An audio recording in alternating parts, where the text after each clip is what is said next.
여러분, 문장부호를 보게 되면은 물음표가 있고 느낌표가 있고 마침표가 있습니다. 물음표가 뭡니까? 어떤 일에 궁금증이 있거나 믿어지지 않을 때 사용하지 않습니까? 느낌표는 어떤 일에 대해서 감탄했을 때, 깨달음이나 놀라움이 있을 때 우리가 느낌표를 사용하죠. 마침표는 글의 맨 마지막에 쓰며 주로 글을 맺을 때 사용하는 문장 부호가 느낌표가 되겠습니다.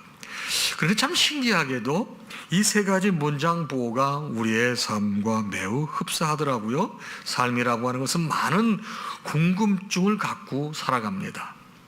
그 궁금증이 해결할 때 감탄하죠. 물음표에서 느낌표로. 또 그 궁금증에 대한 감탄을 가지고 우리는 그것에 대한 정의를 내립니다. 마침표가 되겠습니다. 오늘 본문에는 이 예수님의 제자 중에 하나였던 디두모라고 하는 도마가 등장합니다. 자, 부활하신 주님께서 제자들에게 나타나셨을 때 공교롭게 이 도마는 그 자리에 없게 됐습니다. 10명의 제자들에게 주님께서 부활의 기쁜 소식을 전해 주었지만은, 부활하신 모습을 나타내셨지만 도마는 그걸 보질 못했어요. 그래서 10명의 이 친구, 이 동료들이, 제자들이 도마에게 기쁜 소식을 전해 주었습니다. 야, 예수님 부활하셨다. 그랬더니 도마가 절대 못 믿겠다고 물음표를 크게 하는 겁니다. 이게 요한복음 20장 25절입니다. 제가 한번 읽어보겠습니다. 어떻게 했는지. 도마가 이르되, 내가 그의 손에 못자국을 보며, 그리고 예수님 손에 못자국을 내가 보며 내 손가락을 그 못자국에 넣으며 내 손을 그 옆구리에 넣어보지 않고는 믿지 아니하겠노라 하니라. 굉장히 회의가 심하죠. 그런데 8일 후, 여드레 후에 예수님께서 도마가 있을 때 찾아오셨어요. 도마는 그때 부활하신 주님을 만나고 감탄했습니다. 이것이 오늘 본문 20장 28절입니다. 도마가 대답하여 이르되 나의 주님이시요 나의 하나님이시니이다. 어떻게 보기에는 우리의 믿음도 물음표로 시작해서 감탄하는 느낌표를 거쳐서 그리고 확신하는 마침표가 되는 것 같습니다. 금년 부활주일, 저는 우리 모든 주의 권속들이 도마처럼 사망 권세를 이기고 부활하신 예수님을 만남으로 신앙의 물음표가 느낌표가 되고 느낌표가 영생의 마침표가 되기를 소망합니다. 자, 그러면 도마의 신앙은 어떠한 신앙이었을까요? 25절에 보니까 먼저 이런 내용이 있습니다. 내가 직접 보고 만지지 않으면 믿지 못하겠노라. 의심하는 신앙을 가진 사람이 도마였습니다. 다른 제자들이 그에게 이르되 우리가 주를 보았노라 하니 도마가 가로되 내가 그 손에 못자국을 보며 내 손가락을 그 못자국에 넣으면 내 손을 그 옆구리에 넣어보지 않고는 믿지 아니하겠노라 하니라. 믿지 아니하겠노라를 보니까 매우 강한 뉘앙스의 부정형입니다. 믿지 않겠다는 말은 매우 강한 표현입니다. 의역하게 되면 나는 결코 절대로 믿을 수 없다. 가장 중복 부정의 표현입니다. 사실 그런데 이게 여러분 도마만 그런 게 아니에요. 역시 처음에 부활의 소식을 접했던 제자들도 믿지 않았습니다.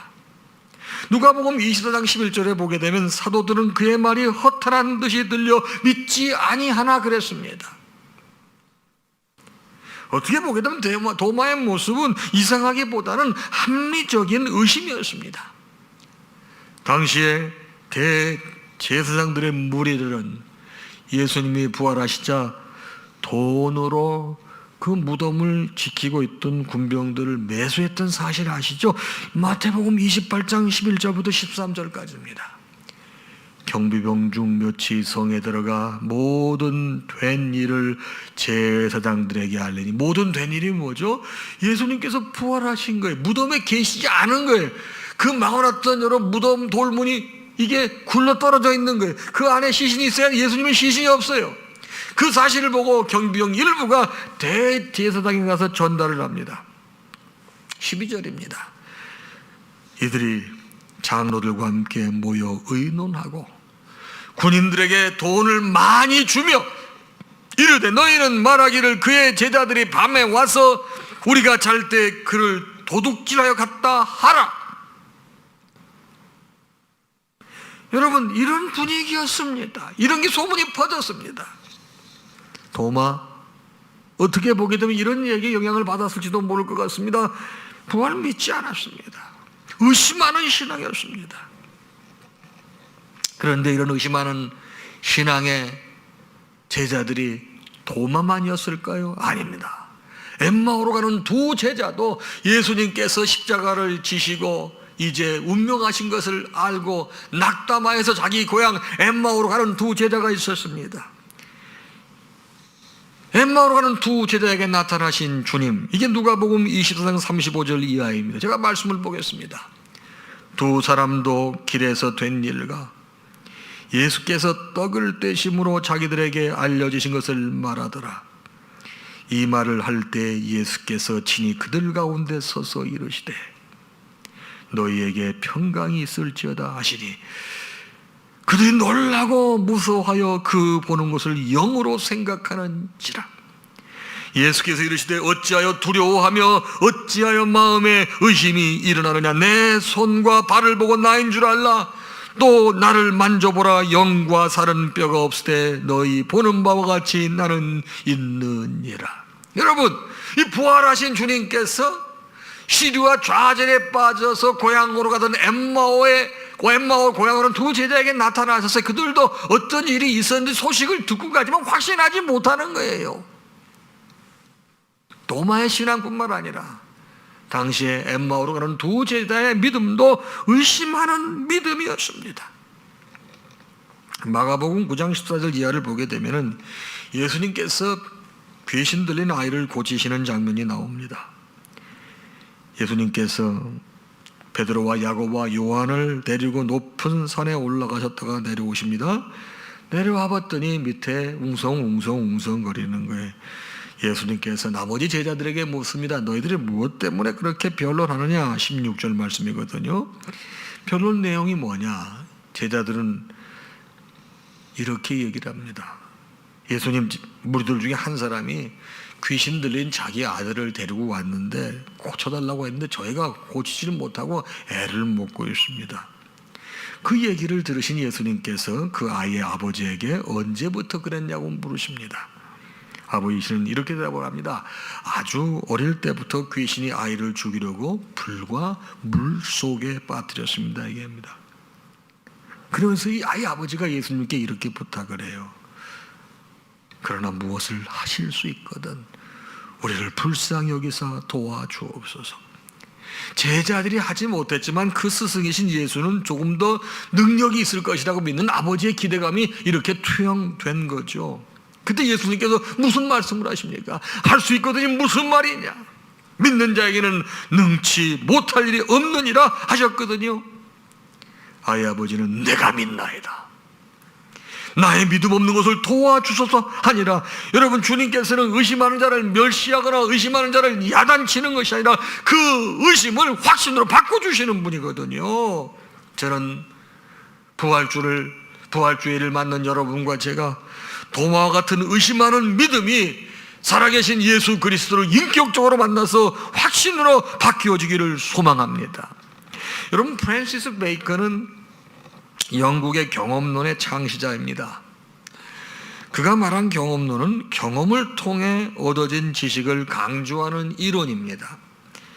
여러분, 저분이 남긴 유명한 명언들이 있죠. 우리가 너무나 잘 아는 것, 아는 것이 힘이다. 왜? 경험론이기 때문에 정말 확실하게 말하는 것 같습니다. 아는 것이 힘이다. 또 뭐죠? 누구도 해낸 적이 없는 성취란 누구도 시도한 적이 없는 방법을 통해서만 가능하다. 누구도 경험하지 못한 방법을 통해서만 가능하다. 유명한 말을 남겼습니다. 세 번째로 이분이 남긴 유명한 말은 확신으로 시작하면 의욕으로 끝나지만 의욕으로 시작하면 확신으로 끝난다. 이런 말도 남겼습니다. 왜? 양반은 경험론의 창시자입니다. 저는 세 번째 명언이 와닿아요. 확신으로 시작하면 의심으로 끝나지만 의심으로 끝나면 확신으로 끝나는 거예요. 저는 예수님의 제자들의 모습을 보면서 참 비슷하다는 생각이 들었습니다. 여러분, 베드로 어땠습니까? 절대로 내가 예수님 부인하지 않겠다고 확신했습니다. 도마도 그랬어요. 요한복음 11장 16절에 보게 된 도마가 다른 제자들에게 말하되 우리도 주와 함께 죽으러 가자 하니라. 주님께서 십자가 지시기 전에 여러분 도마가 이렇게 확실하게 자기의 믿음을 고백했다고요. 확신했던 제자들, 자신들의 신앙에 물음표를 던진 채 십자가의 죽음 앞에 모두 흩어져 버리고 말았습니다. 본문의 도마도 부활하신 주님을 확신하는 것이 아니라 본인은 확신으로 시작했지만 여러분 의심했습니다. 도마는 강력히 내가 옆구리를 만져보자고는 믿지 않겠다고 말했습니다. 다시 한번 그 말씀을 읽어드리겠습니다. 도마가 이르되 내가 그의 손의 못자국을 보면 내 손가락을 그 못자국에 넣으며 내 손을 그 옆구리에 넣어보지 않고는 믿지 아니하겠노라 아니라. 여러분, 예수님 바라보면서도 내 손으로 확인해보고 의심하는 자가 되지 말고 믿는 자가 되라고 말씀하셨습니다.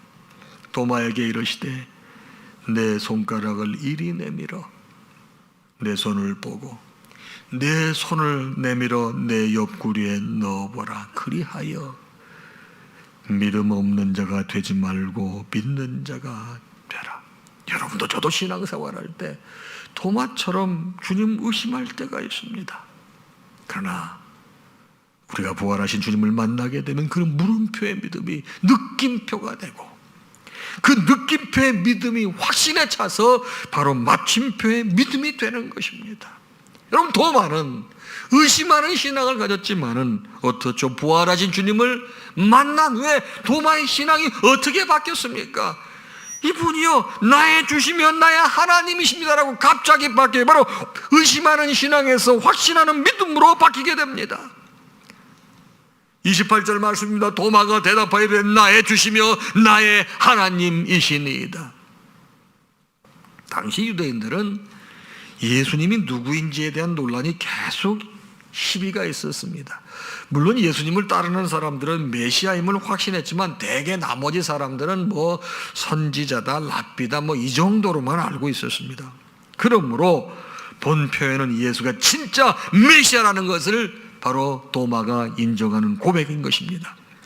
당시 제자들 사이에서도 의심이 됐던 게 뭐냐면 성육신에 대한 의심이 있었거든요. 그런데 이 성육신의 확신에 찬 고백이 나의 주시며 나의 하나님이시다 이겁니다. 도마가 대답하여 가로되 28절입니다. 나의 주시며 나의 하나님이시니이다. 여러분, 도마는요 회심, 바로 이 의심하는 믿음이 있었지만 부활하신 주님을 만난 후 확실한 믿음의 고백을 하게 됐습니다. 그런데 도마만 그런 게 아니더라고요. 부활하신 예수를 만난 사람들은요 다 믿음이 바뀌는데 베드로의 고백이 그렇더라고요. 마태복음 16장 16절인데 부활하신 주님을 만난 베드로는 뭐라고 고백했습니다? 했습니까? 주는 그리스도시요 살아계신 하나님의 아들이라고 했습니다. 또 마르다도 고백했습니다. 주는 그리스도시요 세상에 오시는 하나님의 아들이신 줄 내가 믿나이다 그랬습니다. 도마가 고백합니다. 나의 주님이시오 나의 하나님이십니다라고 고백했습니다. 여러분, 저는 인물 통해서 우리가 주님에 대한 바른 신앙 고백을 하려면 부활하신 주님을 만나야 됩니다. 부활하신 주님을 인격적으로 경험하게 되면 의심하는 신앙이 확고한 신앙, 확신하는 믿음으로 바뀌는 것입니다. 저는 여러분도 저도 신앙생활하면서 부활하신 주님을 만나 매일 새롭게 만나 예수님이 구세주이시며 하나님이시라는 믿음과 확신에 찬 고백이 있기를 주님의 이름으로 축복합니다. 여러분, 히브리서는 핍박으로 인해 다시 유대교로 돌아가려고 하는 죄 백성들을 격려하고자 쓴 책이 히브리서가 되겠습니다. 히브리서 3장 14절을 보게 되면 우리가 시작할 때 확신한 것을 끝까지 견고히 잡고 있으면 그리스도와 함께 참여한 자가 되리라 그랬습니다. 자, 그러면 시작할 때 확신한 것이 무엇입니까? 예수를 처음 믿었을 때 가졌던 확고한 믿음을 말하는 것입니다. 확고한 믿음은 죄의 유혹, 환경의 어려움, 잃어보기 쉬움으로 끝까지 견고히 붙잡으라고 명령하는 것입니다. 요한복음 11장 16절에 도마가 다른 제자들에게 말하되 우리도 주와 함께 죽으러 가자 하니라. 도마는요 자기가 예수님을 만나고 제자로 따라다니면서 예수님 죽음까지 쫓을 것이라고 확신했었던 사람입니다. 그러나 도마는 연약함으로 불신이 찾아와서 다시 넘어졌죠. 그런데 부활하신 주님께서는 그 사랑하는 제자 도마에게 오셔서 첫사랑을 다시금 회복해 도와주신 것입니다. 여러분도 저도 주님을 처음 만났을 때 따뜻한 기억이 있을 것입니다. 그런데 신앙생활하면서 여러 가지 어려움으로 인해 그 따뜻했던 기억이 희미해지고 그 따뜻했던 기억이 어떨 경우 상실됐을 수도 있을 것입니다. 그러나 여러분, 부활하신 주님을 다시 만나게 되면 첫사랑을 회복했던 도마처럼 나의 주시며 나의 하나님이시라고 우리도 고백할 수 있게 된다는 것입니다. 프랑스 출신 고개사 중에 찰스 브론슨이라는 사람이 있습니다. 찰스 브론딘이라는 사람이 있습니다. 저분은 외줄 타기의 대명사입니다. 제가 이 예화를 한 서너 차례 말씀을 드렸지만 너무 이 말씀에 적절한 것 같아 다시 한번 말씀을 드립니다. 저 사람이 세계적인 고개사로 외줄타기 명사로 인정받게 된 것은 그 미국 버팔로의 뉴욕주 버팔로시에 나야가라 폭포가 있거든요. 그 나야가라 폭포 위에 줄을 세우고 거길 건너간 이후부터 저 사람은 세계적인 외줄타기의 명사가 됐죠. 1859년 6월 30일, 참 오래전이죠. 지금부터 어떻게 보게 되면 160년입니다. 160년 전에 외줄로 나야가라 폭포를 건너겠다고 신문에 광고를 했습니다. 수많은 사람들 앞에 무려 48m의 높이 길이만 800m 되는 긴 줄이 설치되어 있습니다. 그런 장대로 균형을 잡으면서 한 발 한 발 밧줄을 위를 건너갔습니다. 그런데 이 브론딘요, 뒤로 걸어가면서 건너기, 안대하고서 건너기, 자전거 타고 건너기, 정말 자유자재로 거기를 왔다 갔다 하는 거예요. 그러면서 이제 완전히 건너기 전에 많은 사람들 앞에서 관중들에게 질문을 합니다. 제가 혹시 사람을 없고 저쪽까지 건너갔다가 올 수 있다고 믿으시는 사람들이 이제 믿는다고 다 소리를 막 지릅니다. 근데 그때 많은 군중들을 향해서 브론딘이 다시 한번 질문하고, 그러면 혹시 여러분들 중에 제 등에 엎여서 한번 같이 건너보실 분 있어요? 그때 아무도 말을 안 하는 거예요. 여러분 같으면 하실 수 있겠어요? 그 사람의 실력은 알고 있었지만은 등에 엎일 그건 달라요. 제가 볼 때 이게 아는 거하고 믿는 거하고 다른 것 같아요. 근데 그 많은 군중들 속에 한 사람이 손을 번쩍 드는데 바로 해리 콜코드라고 하는 사람입니다. 근데 이 사람은 브론딘 친구예요. 친구를 등에 업은 브론딘 신중하게 나야가라 폭포를 건너는 데 성공했습니다. 비록 1859년 6월 30일에 있었던 얘기지만 여러분, 이 찰스 브론딘 얘기 그리고 그의 친구 해리 콜코드의 얘기는 오늘날 살면서 신앙생활하는 여러분과 저에게, 여기 지금 친구 엎어져 건너는 사진 보셨죠? 저겁니다. 저거. 네, 저겁니다. 너무나 우리에게 많은 것을 생각나게 해주거든요. 많은 사람들은 그의 실력을 아는데 그친 겁니다. 그러나 그의 친구 해리 콜코드는 그를 믿었기 때문에 용기를 내는 겁니다. 성경에는 마귀들도 예수님이 하나님의 아들이심을 잘 알고 있었습니다. 그러나 마귀들은 예수님의 사역을 방해하고 구원받지 못하도록 방해했습니다. 참된 성도는 주님을 아는 것에서 한 걸음 더 나아가 믿고 신뢰하는 것입니다. 여러분, 왜 오늘날 많은 그리스도인들이 능력이 여러분 제한되는 줄 아십니까?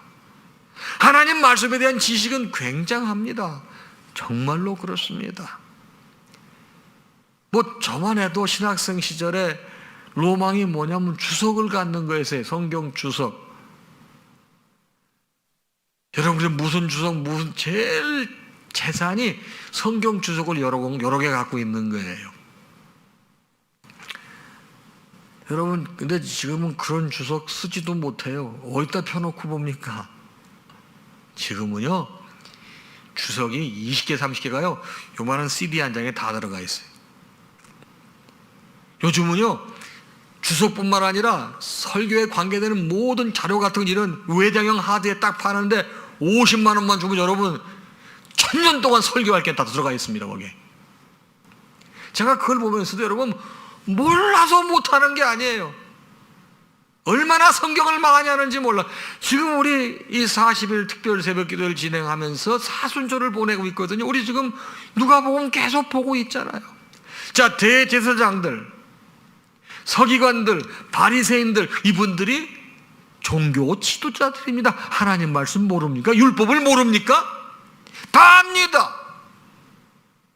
더 잘합니다. 근데 그 많은 지식을 가지고 뭐를 사용해요? 예수님을 잡는데 검과 몽둥이로 사용한 사람들이 그 사람들입니다. 여러분, 아는 것이 믿음으로, 삶으로 살아가지 않을 때요, 이렇게 잘못될 수도 있는 것입니다. 찰스 브라운딘이 나야가라 폭포를 건널 것을 자기들은 다 믿습니다. 다 보고 알아요. 그런데 여러분, 이거 건너서 한번 행동으로 옮겨보자고 그랬더니 그걸 믿고서 가는 사람은 친구 해리, 바로 콜코드 한 사람뿐입니다. 저는 사랑하는 성도분들에게 종료주의를 맞고 또 고난주간을 우리가 지내게 될 것이고 또 부활주의를 맞게 될 터인데, 물론 이번에는 부활주의를 4월 마지막 주에 기념하도록 하겠습니다. 저는 이번 4월 한 달 동안 여러분과 제가 한번 이 부활절을 맞이하면서 내가 믿음이 주님을 아는 것에 머물지 않고 믿고 확신하는 삶이 됐으면 좋겠다, 좀 그런 소망을 갖기를 바랍니다. 그런데 그렇게 되려면 바로 주님을 만나셔야 됩니다. 부활하신 주님을 만나셔야 됩니다.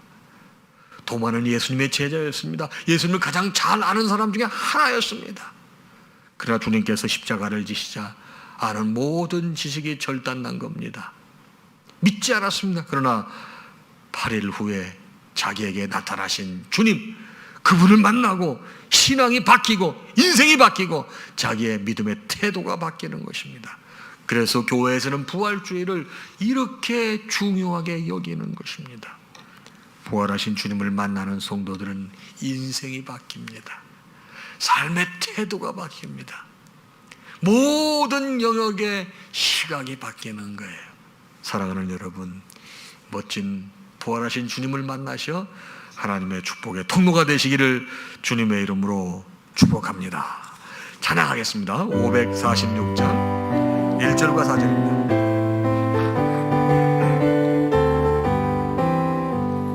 주님 약속하신 말씀 위에서 영원토록 주를 찬송하리라. 소리 높여 주께 영광 돌리며 약속 믿고 굳게 서리라. 굳게 서리, 영원하신 말씀 위에 굳게 서리. 굳게 서리, 그 말씀 위에 굳게 서리라. 주님 약속하신 말씀 위에서 성령 인도하는 대로 행하며 주님 품에 항상 안식 얻으며 약속 믿고 굳게 서리라. 굳게 서리, 영원하신 말씀 위에 굳게 서리. 굳게 서리, 그 말씀 위에 굳게 서리라. 우리 주님 예수 그리스도의 크신 은혜와 하나님 아버지의 무한하신 사랑하심과 성령님의 감동, 감화, 교통, 역사, 충만하심이 오늘 주신 말씀을 받고 세상을 향해 나아가는 사랑하는 당신의 모든 자녀와 그 가정 위에 이제로부터 영원토록 함께 있을지어다. 아멘.